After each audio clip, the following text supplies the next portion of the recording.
Muito bem, eu estou recebendo aqui com muita honra o Dr. Marcelo Pereira da Costa, que tem trazido muitos assuntos importantes, importantíssimos, que diz respeito àqueles que já estão em processo de aposentadoria, já se aposentaram, aqueles que, afinal de contas, um dia pensam em se aposentar, que é a decisão ocorrida essa semana do Supremo Tribunal Federal, estabelecendo a revisão da vida toda das aposentadorias. Isso é importante, né, doutor Marcelo?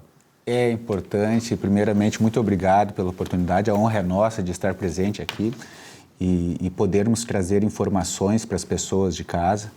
Nós tivemos a decisão do Supremo Tribunal Federal, ainda passível de ser colocado algum embargos declaratórios, alguma coisa, mas a princípio é definitiva, porque já tinha sido decidida em plenário virtual, foi trazida para o plenário físico e agora não tem mais. A decisão se estabeleceu, 6-5, pela revisão da vida toda. Então, hoje eu quero trazer aqui, Silvio, colocar o que é essa revisão, qual é a melhor forma de proceder, quem pode pedir, como, se vale quando, a pena, não vale se vale a pena ou se não vale a pena. Porque desculpe te interromper, doutor Marcelo, porque muitas pessoas com as quais eu conversei, nesses 3, 4 dias que se estabelecem desde a decisão do Supremo, as pessoas dizem, mas eu estou com medo, daqui a pouco eu vou entrar e vou ter reduzido a aposentadoria. Tem essa possibilidade ou não? Tem essa possibilidade. Então, a pessoa, antes de entrar com o pedido, ela tem que fazer um cálculo para saber. E olha, não é um cálculo tão simples, é um cálculo que envolve a vida toda da pessoa. Então, nós temos pessoas aí que têm contribuições lá da década de 60, 70, 80, até antes de 1994, e a gente vai ter que considerar essas contribuições daquela época para calcular como seria o benefício se considerado todas as contribuições, não apenas de julho de 94, que é quando entrou a moeda real, mas todas. Então, a gente tem que fazer atualização monetária, conversão de moeda. Na Previdência Social, de 1982 para cá, quase tudo está lá no CNIS, no Cadastro Nacional de Informações Sociais, porque começou a se ter uma informática mais envolvida, mas antes de 1982, o que a gente vai usar? A gente vai usar a carteira de trabalho, se está anotado. A gente vai usar os carnês de contribuição daquela época que a pessoa tenha. Então, aí, brinda-se quem cuidou bem dos documentos. Brinda-se quem conseguiu manter essa documentação íntegra por todo esse tempo e agora vai ser, né, daqui a pouco vai ter um direito à revisão com base nesses documentos. Claro. Vai ser o beneficiado. Só que temos que fazer esse cálculo. E aqui eu acho que o principal alerta do programa, porque a revisão da vida toda está um assunto bastante voga, o pessoal está comentando bastante, mais ou menos se sabe do que se trata, a gente vai trazer mais detalhes aqui, mas mais ou menos se sabe do que se trata. Agora, com a decisão do STF, o alerta principal que eu quero trazer são os golpistas famigerados que buscam se locupletar do que não merecem, do que não trabalharam para ter. Então, eles ligam para... a boa-fé dos aposentados. A boa-fé dos aposentados. Então, eles entram em contato com as pessoas, dizem que serve para todo mundo a revisão da vida toda, o que não é verdade, vai servir para muita gente, mas para muita gente não vai servir. Pegam os dados, pegam o CPF, pegam o número do benefício, pedem um endereço. Senhas. E as pessoas, muitas vezes, claro que nem todo mundo, mas muitas pessoas ainda desavisadas ou que caem na lábia porque é sedutor o papo daquele golpista. Ele chega com termos que são técnicos e acaba pegando esses dados das pessoas. Então, muito cuidado, pessoal. Se vocês receberem ligações, mensagens de WhatsApp, tudo bem, é uma publicidade, é viável, porém, vá pessoalmente, converse com aquela pessoa, verifique se é um escritório de advocacia realmente, se aquelas pessoas que estão ali são advogados comprometidos com uma boa prestação de serviço. E é importante, né, doutor Marcelo, eu acho frisar também o seguinte, muitos aposentados, quando estiverem numa situação dessas aí, consulte o familiar, algum familiar que tenha mais discernimento, tá, filho, filha, parentes, enfim, amigos, né, das relações sociais, porque esses podem servir de alerta, né? Eu acho importante isso, a pessoa não decidir ela própria,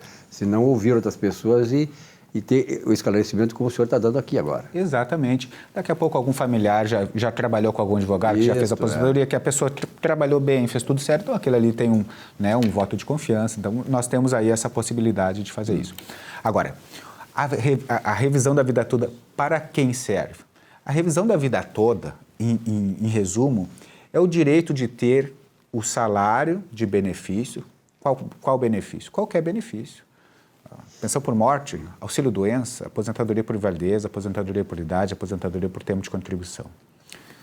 Todos esses benefícios são calculados com base na média de contribuições. Quem recebeu esses benefícios entre 1999 e 2019 pode ter direito. Agora, se passou mais de 10 anos de quando a pessoa recebeu o primeiro pagamento, aí já caducou, como se diz, né?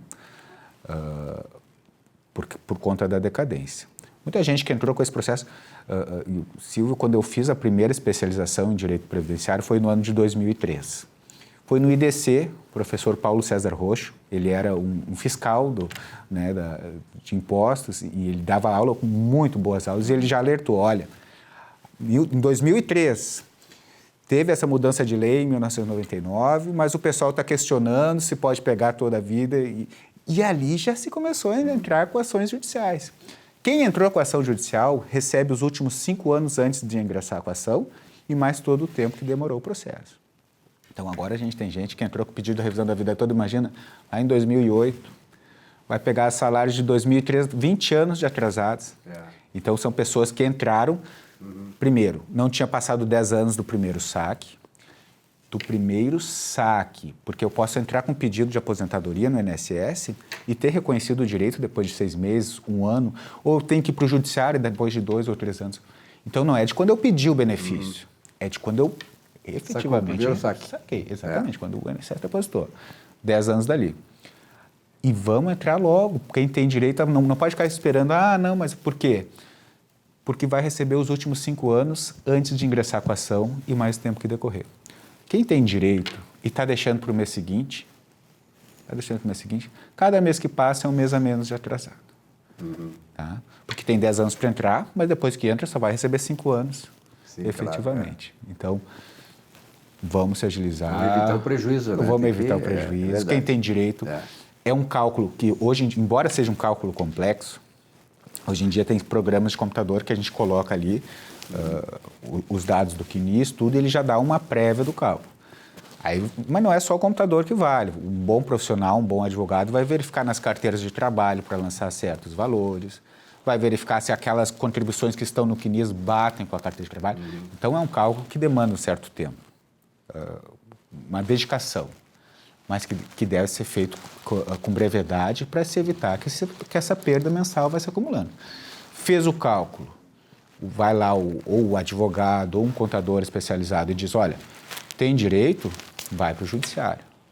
Que agora os processos que estavam paralisados, aguardando essa decisão, vão começar a andar.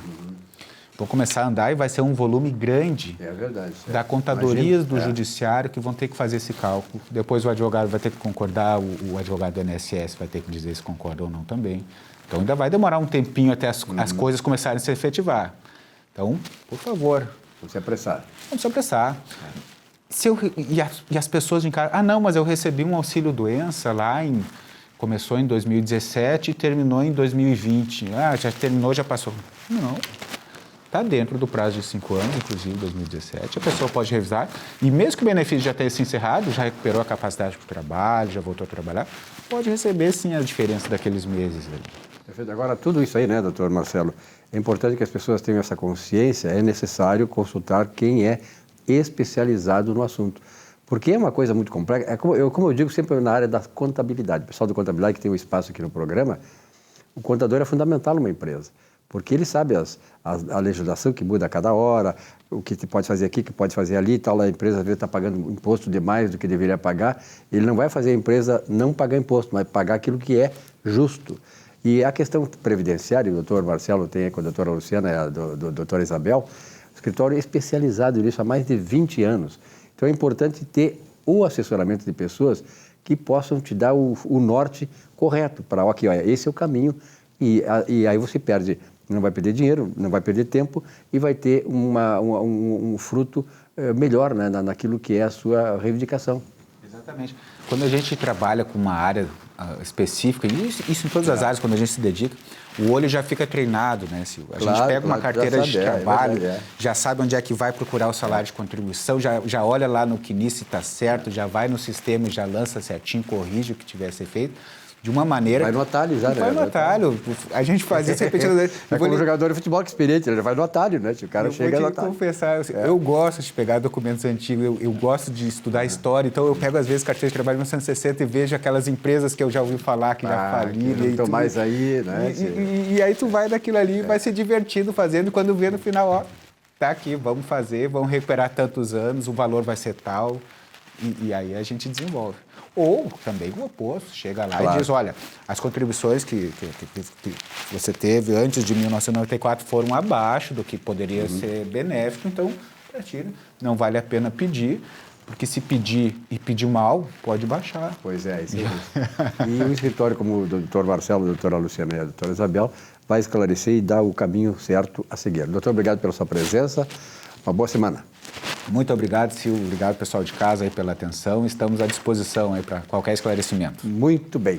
Bom, nós ficamos por aqui no nosso Economia e Desenvolvimento dessa semana. Uma bela semana de trabalho a todos vocês. Voltamos na semana que vem. Até lá.